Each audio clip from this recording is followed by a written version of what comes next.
This is Taslim Kahn again. Initially, I made a whole PowerPoint presentation that I was going to talk about technology, technological advancement, and where it's taking the customer to and all that. But after spending the whole day with you, gentlemen and lady, I'm more than confident that most of you know more than I do in telecom advancements. So I want to talk about sales a little bit. Well, I'm a consultant. Just like any other telecom agent, we go out, we knock on doors, we get new customers. But over the last 10 years, business changed. And what I mean by that, when we were just knocking on doors and selling a T1 to a customer, there were a lot of resistance coming from that. It turned out that their PBX vendor was actually managing their existing T1, so when we tried to install it, they got threatened. They figured that maybe we're trying to take business away from them. Same thing with a regular data circuit. We sell it, IT manager or their IT outsourced people, they are threatened. So we had to evolve. We had to come up with a strategy where we can actually go in and offer the customer a total solution where we manage everything from A to Z, and nobody else is threatening that business. So more of a consultative approach. And the availability of new Ethernet circuits and bigger pipes certainly made that more possible now. But at the same time, I just want to mention one other quick thing as I was talking to this gentleman right here about pricing. It seems that all the carriers, and there's a lot of advocates in the industry that are advocating lower and lower pricing, and we don't agree with that. I don't think that telecom price should be lowered any further.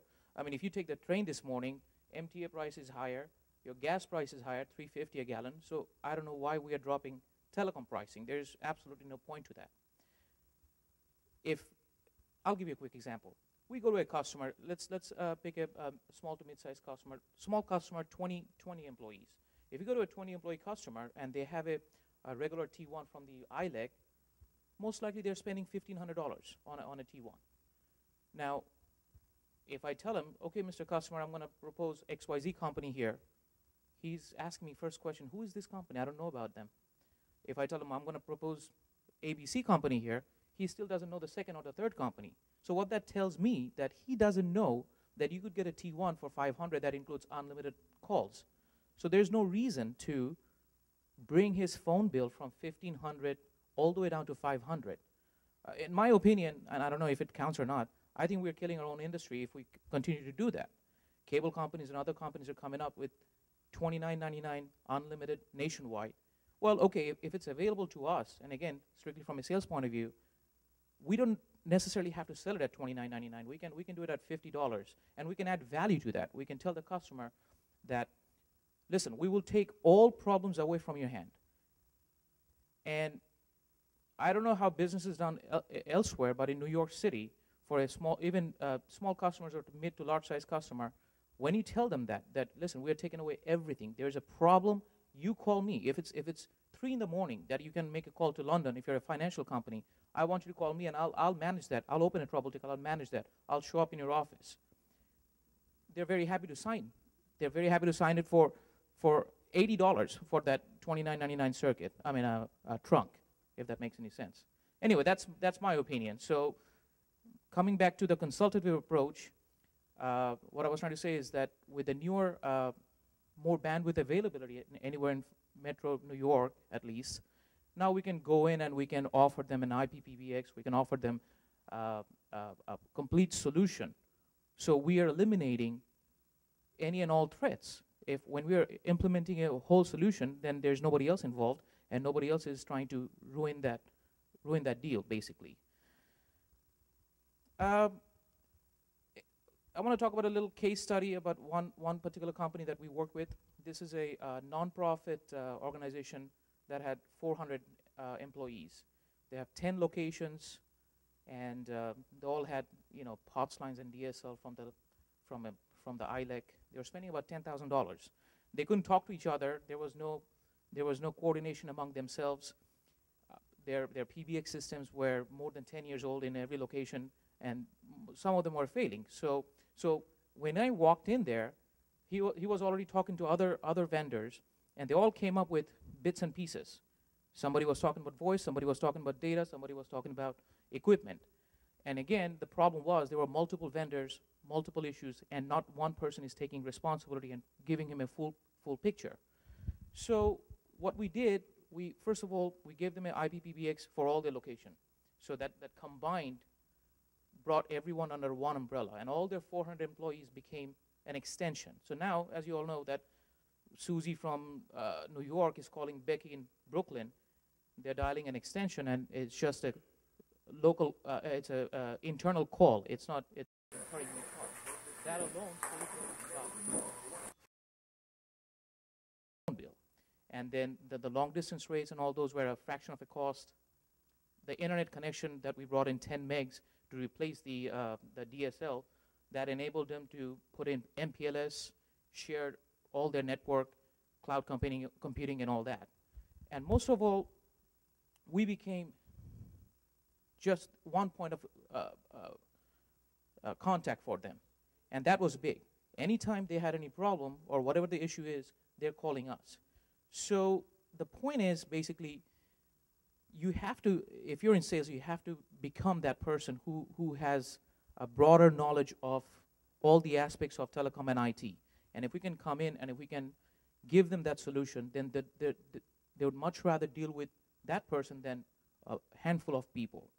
And when you present that solution, you can pretty much name your own price, because in my opinion, and I've been doing sales for about 16 years, telecom 9 years, I have never seen a customer, well, maybe once or twice, who's always hung up on pricing. They're not necessarily buying the lowest price. They're buying a solution that works, that will do what they're doing now better, and somebody will manage that. And that, for that alone, you can mark it up, and they're more than happy to pay that. So that's all I had to contribute, basically, from a sales point of view. If any questions, concern, I'll take it. If not, thank you. Yeah. Yeah.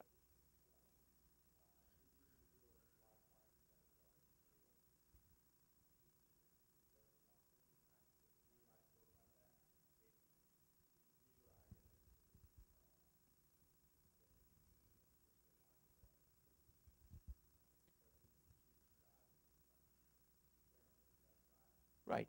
It never is.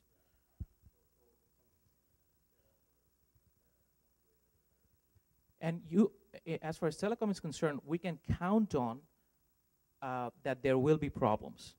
Everybody who's involved in telecom, they know that from the time you order the service until implementation, billing, it never is smooth.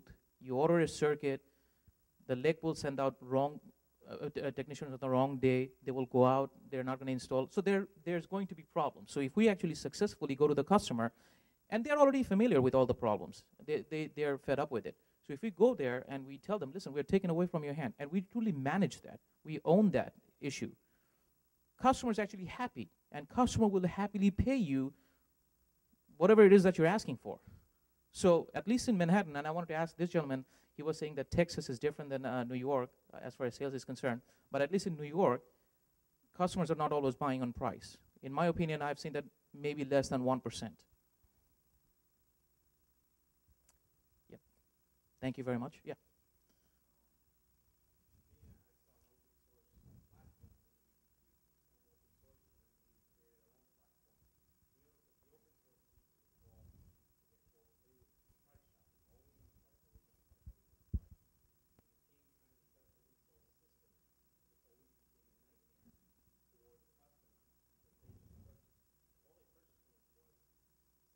Yeah.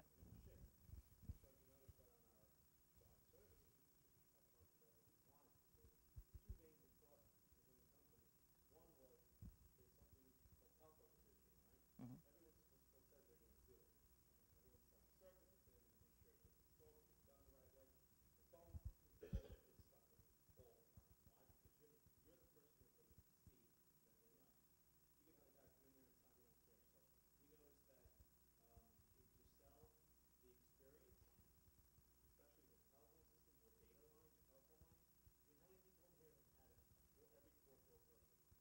Never. Yep.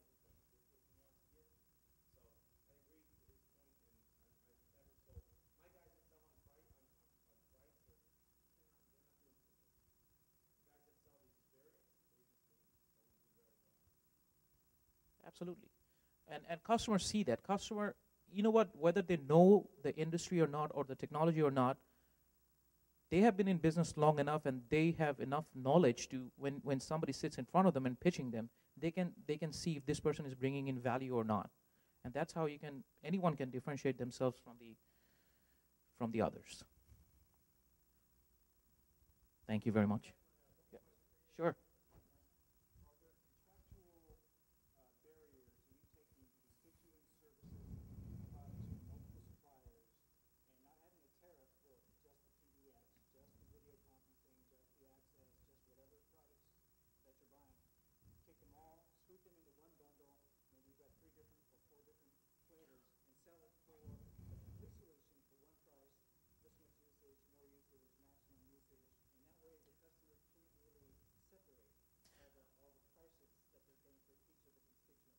Right. Actually, we are strictly agents. We do not bill the customer. We bring in multiple carriers. So that might bring up an issue with the customer that, well, we are still dealing with multiple providers then. Well, the way we handle that is we tell them, listen, I understand that you're in Wichita, and you're in New York, and you're in Paris, 3 different geographical locations. Not one carrier may be able to give you all your solutions at the same time. But what we will do, we will take away all the billing issues from your hand. The bill will come to our office first. We go over that, and most of the time, there are 2 types of issues post-sales. One is either something's not working, or my bill is $2,000 more than what it should be. So if something's not working, we're taking that call. We offer a service where the customer can call us 24/7 for any issues. Now, if it's a technical outage, obviously they understand that they would have to wait until 8 in the morning or 9 in the morning. And if not, we'll manage it immediately. So when there are multiple carriers, we get those bills first. Given it's a large size account, we're not just doing this for everyone, and we charge money for it. If it's a large size account, they send the bill to us, we go over it, we make sure it's all okay, we give them the okay, they cut the check. I don't know if that answers your question, but we do not touch the service at all. We strictly sell the service to them, and we manage it. And the customer understands that, okay, if AirSpring is very good in New York, AirSpring may not be available in Paris. You have to go somewhere else. So as long as somebody's managing that, that's all they want. And in a lot of cases, they have eliminated IT people that they were paying $80,000, $100,000 a year for, and we took over that work, and they're very happy with it. Thank you very much.